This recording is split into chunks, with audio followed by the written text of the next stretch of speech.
Hello everybody and welcome to the first of hopefully several videos about me, that's XP Broadside, discussing about Necrons and how to continue collecting them. Now, on the Facebook page for Necrons, which if you're interested I would recommend you check out the page, there has been quite a few discussions I've noticed about people asking, where do I go from here? What do I do? I've got the Command Edition, I've got the Combat Patrol. What do I do next? Where do I go? So just wanted to take some time, have a quick conversation with you about what stages I would recommend you do and where to go for your Necron forces. So we're not going to assume, because there's a few different ways to get into collecting Necrons. The first one, which you can see on the screen in front of you, is the starter kits. You have the free Recruit, Command and Elite Edition. If you are looking to seriously start, the Command Edition does offer you a good selection of models. You can see here that we have at the top here, standing on the runes, the Necron Overlord. You then have your 10 warriors with 3 scarabs, and also your Scorpec destroyers and their little pet plasma sight. Now this is a good intro because you do get quite a bit here. Like the Necrons themselves are around the £80 for all of the models. In fact, the Overlord here you can't even buy separately at the moment. You have to either get it for the Royal Court or find it on eBay or another site. So like the Necrons already basically pay for the cost of the Command Edition.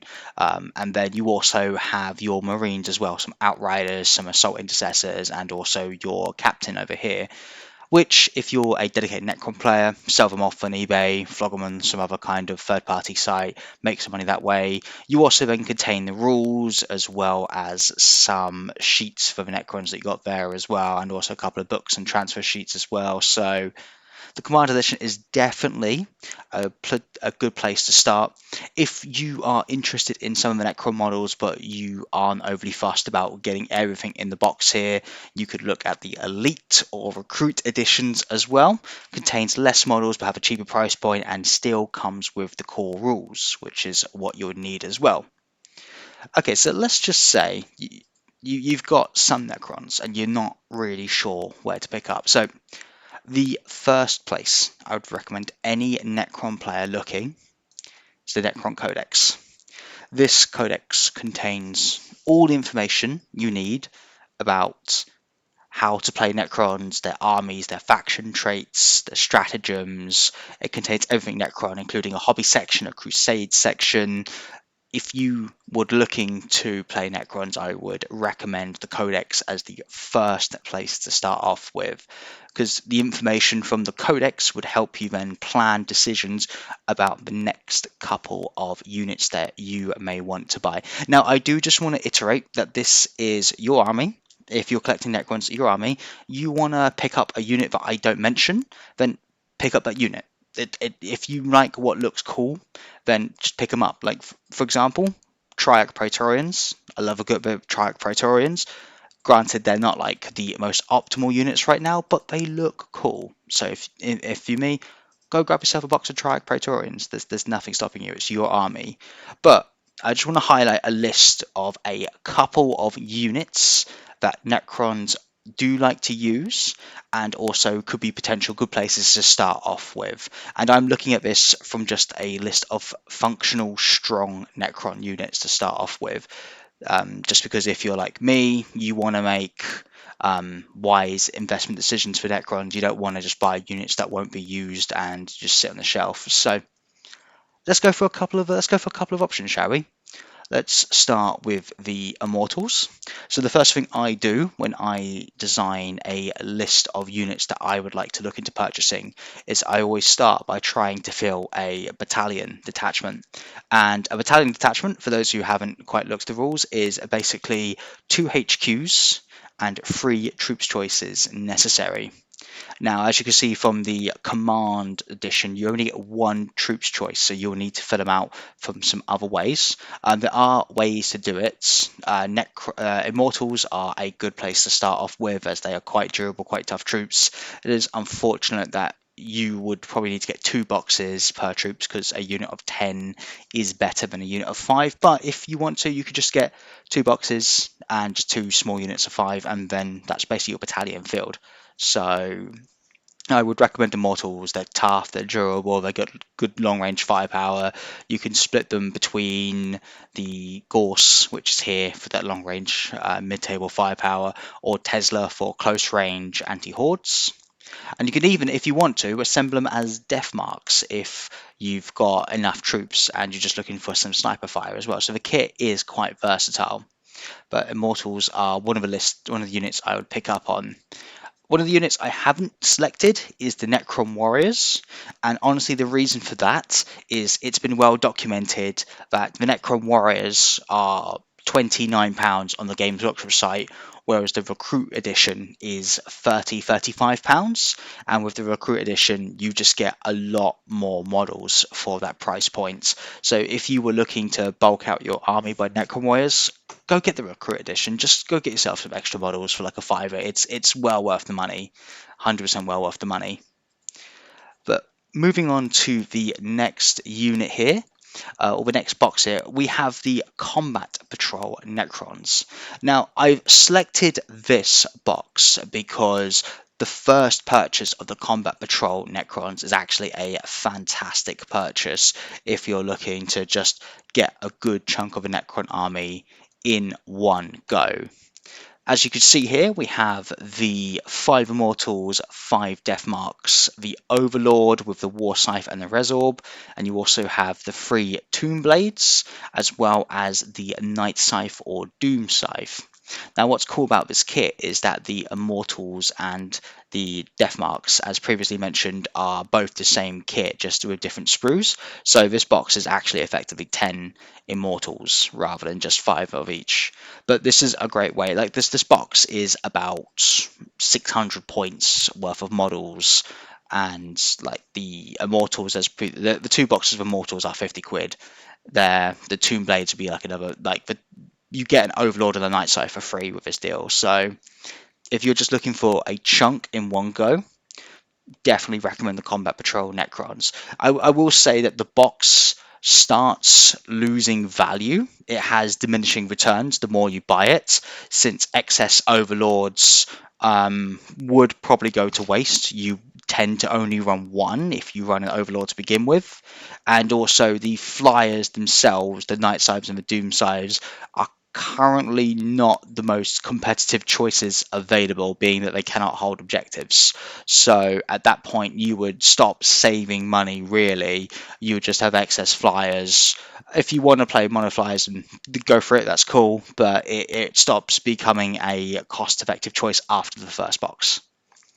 Alright, moving on. Now we come to the Lockhurst Heavy Destroyers. Now, there's often a discussion on the Necron forums about which is the most effective anti-tank option that is available. And usually it's a toss-up between the Doomsday Ark, the Doomstalker, the Doom Scythe, to see a consistency here between the word Doom, they love Dooms, and the Lockhurst Heavy Destroyer. I favour the Heavy Destroyer for a few reasons.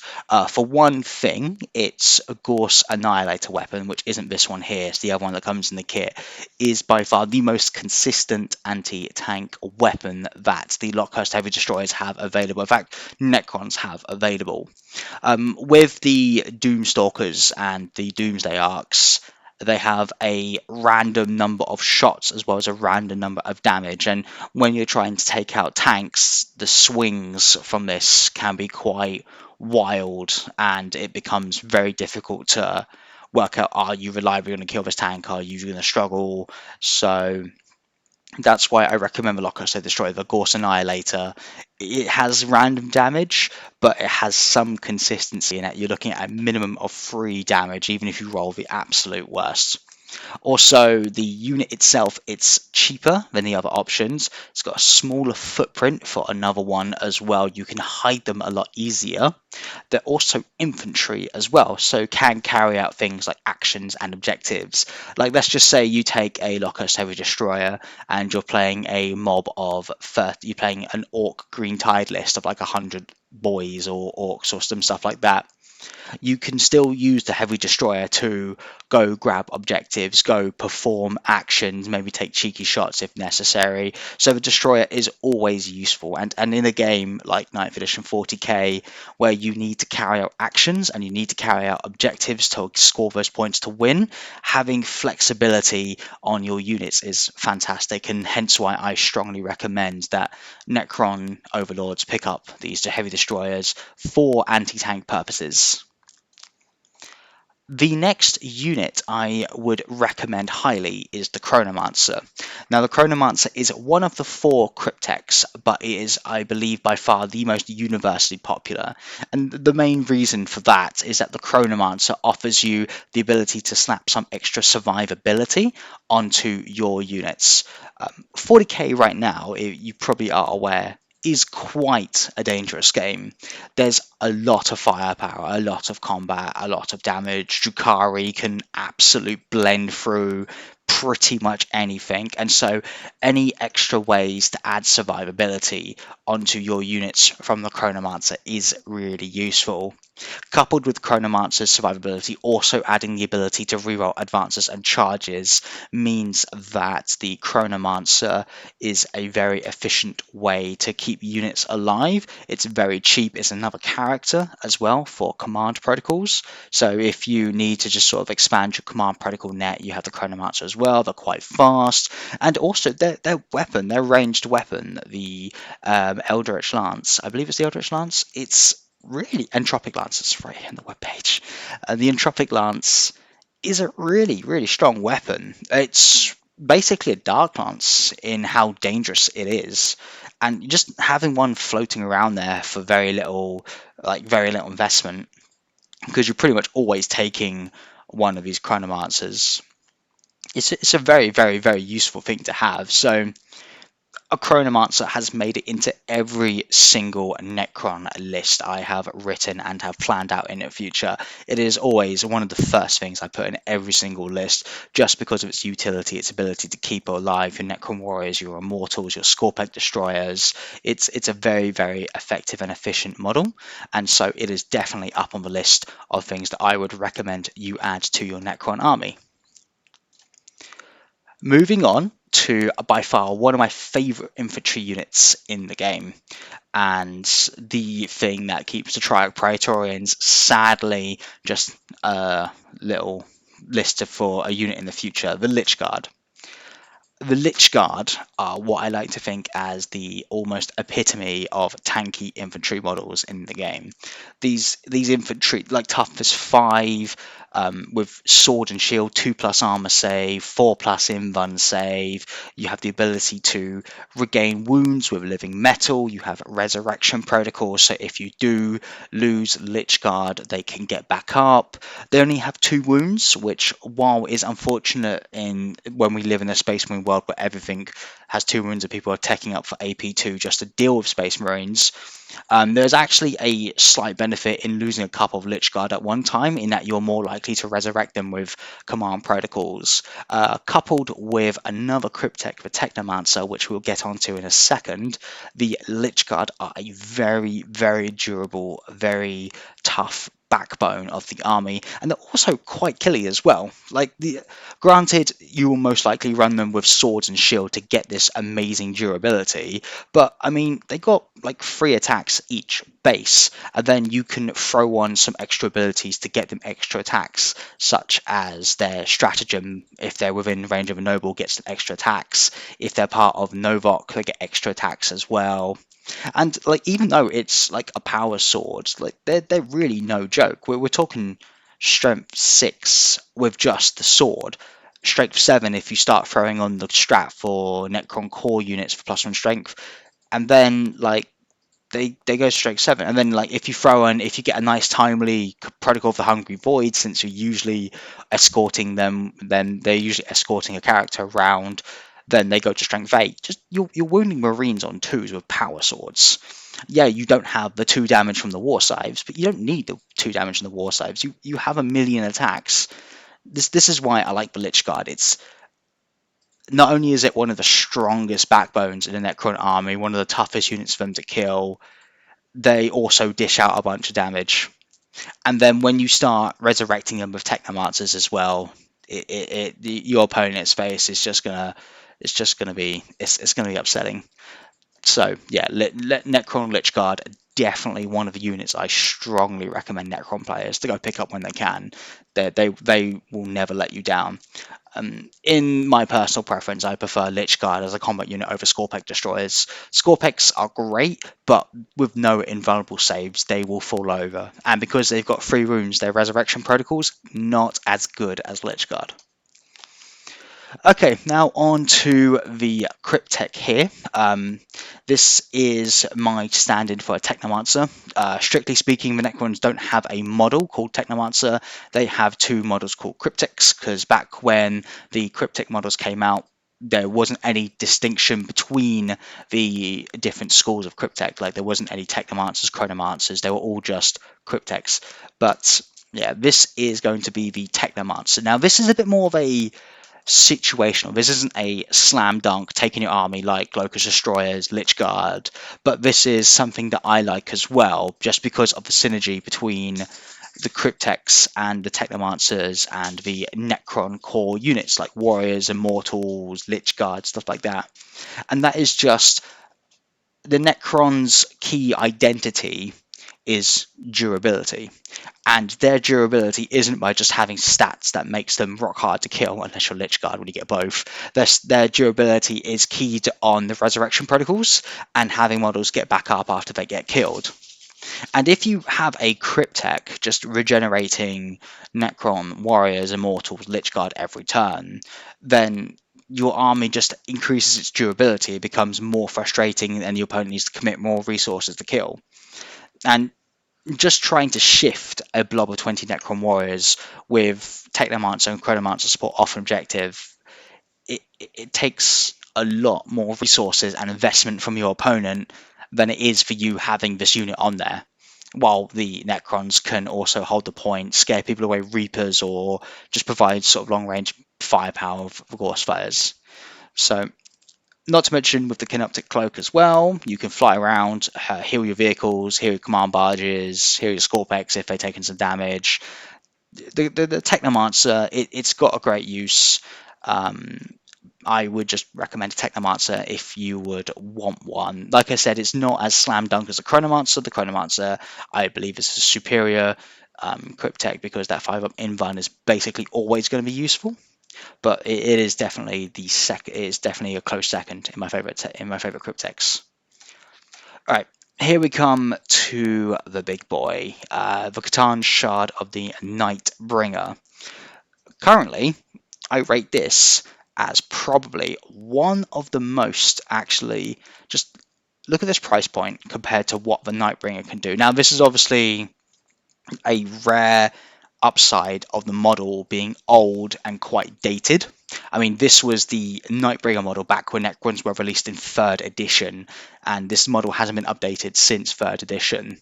But the model, it's old, it's small, it's in fine cast, which I know people have opinions about, but for this price point, it's actually a really, really good points per pound buy. It's one of the more cost-efficient models for the Necrons out there. But yeah, with the Catan Shard of a Nightbringer, you bring into your lists a source of just pure physical damage over the usual Necrons, where they can hit you, but it's not going to be as hard as some factions, and they're sort of more focused on durability and being able to provide synergy and buffs to other things. There's no real single model DPS monsters until you come to the Nightbringer. And his rules update from 8th edition to 9th edition, the Nightbringer is just an absolute beast. And all Catan are great, with possibly some of the Deceiver. But the Nightbringer offers you that single model punch that most of the army is not going to possess in a package. And also the Nightbringer as well, against some armies, it can be quite hard to take down.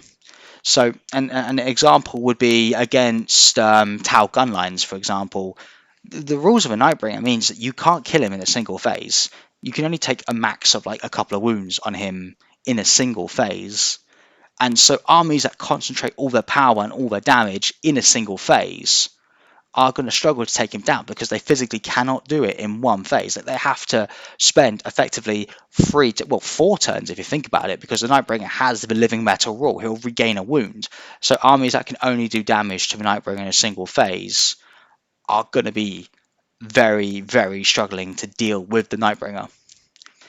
I will say that with recent releases, with the Thousand Suns, with the Grey Knights especially coming out, and also with some of the top factions like Drukhari having abilities to do damage to the Nightbringer throughout multiple phases, such as the movement. The Grey Knights and the Thousand Suns have both a psychic phase. They can do a lot of damage. They can do a lot of damage through shooting and combat as well. The Nightbringer is not quite the indestructible killing monstrosity he was when the Codex came out at the beginning of Ninth, but I still like him as an option to provide a solid bit of punch to the faction. So yeah, I like the Nightbringer for that. I also think he might possibly be okay against Admech, just because the Admech, they don't have any psychic powers. Their shooting is really good, which is obviously a problem, but their combat as well. The combat's okay, but the Nightbringer is better. So I like the Nightbringer. Pick him up. He's not Chronomancer levels of Essential. He's not Lichguard Immortal level of Essential. But he's up there. He's up there. So yeah, that is pretty much all of the main units I would like to address as units that I recommend Necron players to look into or have a think about if they're looking to update their army. Other things that Necron players may want to look into is more Scarabs as well. Unfortunately, Scarabs are suffering from there's no individual box of just Scarabs. The thing about Scarabs is that they come bundled with the Necron Warriors, and you can only get them through the Necron Warrior box set. What I would say is look for third-party ways to buy it, or possibly try to buy Necron Warriors or the Command Edition, just sell on the extra things that you don't need. That's what I recommend. But yeah, other than that, that's pretty much most of the things that I'm looking into. But yeah, just tell me what you think about this. Just give me some feedback. This is the first video I'm making. Plan to do a lot more on Necrons as well. Necrons are my favorite army. I look forward to expanding them, talking about them with videos aimed for newish players or people who have not picked up the game and come back into it. But yeah, please just drop me some comments down in the comment section. You can probably find me on Facebook. I'm quite active on the Necron sub forum. Hopefully speak to you all soon. Enjoy the rest of your day. Take care. Bye.